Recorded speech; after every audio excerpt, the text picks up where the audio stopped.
Monitoring এর সময় আমরা 64টি জেলার এসপি এবং 8টি বিভাগীয় কমিশনার এবং প্রত্যেকটি বোর্ডের চেয়ারম্যান ইউনো সকলের সাথে আমরা কথা বলেছি এবং ওয়েদারম্যান আমরা ব্রডকাস্টিং এর জন্য তাদের সাথে কথা বলেছি। তারা বলল যে বৃষ্টি হবে না, সেই কথাটি তারা বলেছে। বিকেল 5টা পর্যন্ত আমরা বসে থেকে সিদ্ধান্ত নিলাম যে সকলেই বলল যে ওয়েদার ভালো হবে, সেই জন্য আমরা পরীক্ষা রেখেছি। সকালে ঘুম থেকে উঠেই দেখতে পেলাম কুমিল্লা সরকারি মহিলা কলেজের মাঠ পানিতে ভরে গিয়েছে।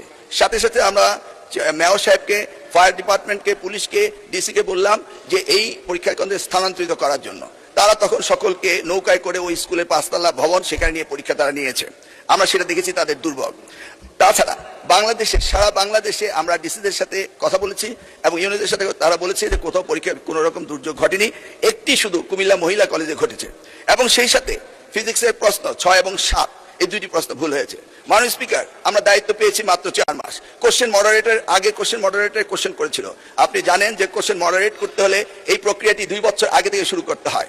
আমরা এসে কোনো কোশ্চেন তৈরি করতে পারিনি। বিগত গভর্নমেন্টের যে মডারেটর ছিল তারা এই কোশ্চেন করেছে। তবুও আমরা তাৎক্ষণিকভাবে ঘোষণা দিয়েছি যে ফিজিক্সের 6 এবং 7 দুইটি কোশ্চেন ভুল হয়েছে, সেটাকে আমরা ফুল ক্রেডিট দিয়ে দেবো, সেটা আমরা বলেছি। এবং পরীক্ষা যথাযথ হচ্ছে কিনা সেভাবে সাহায্য সহযোগিতা করার জন্য আমরা সকলকে প্রস্তুত রেখেছিলাম। আজকেও আমরা সারাদিন কথা বলেছি এবং প্রত্যেকটি আমাদের সাথে যারা স্টেক হোল্ডার রয়েছেন তারা বলেছে পরীক্ষা সুন্দর হয়েছে, সুস্থ হয়েছে।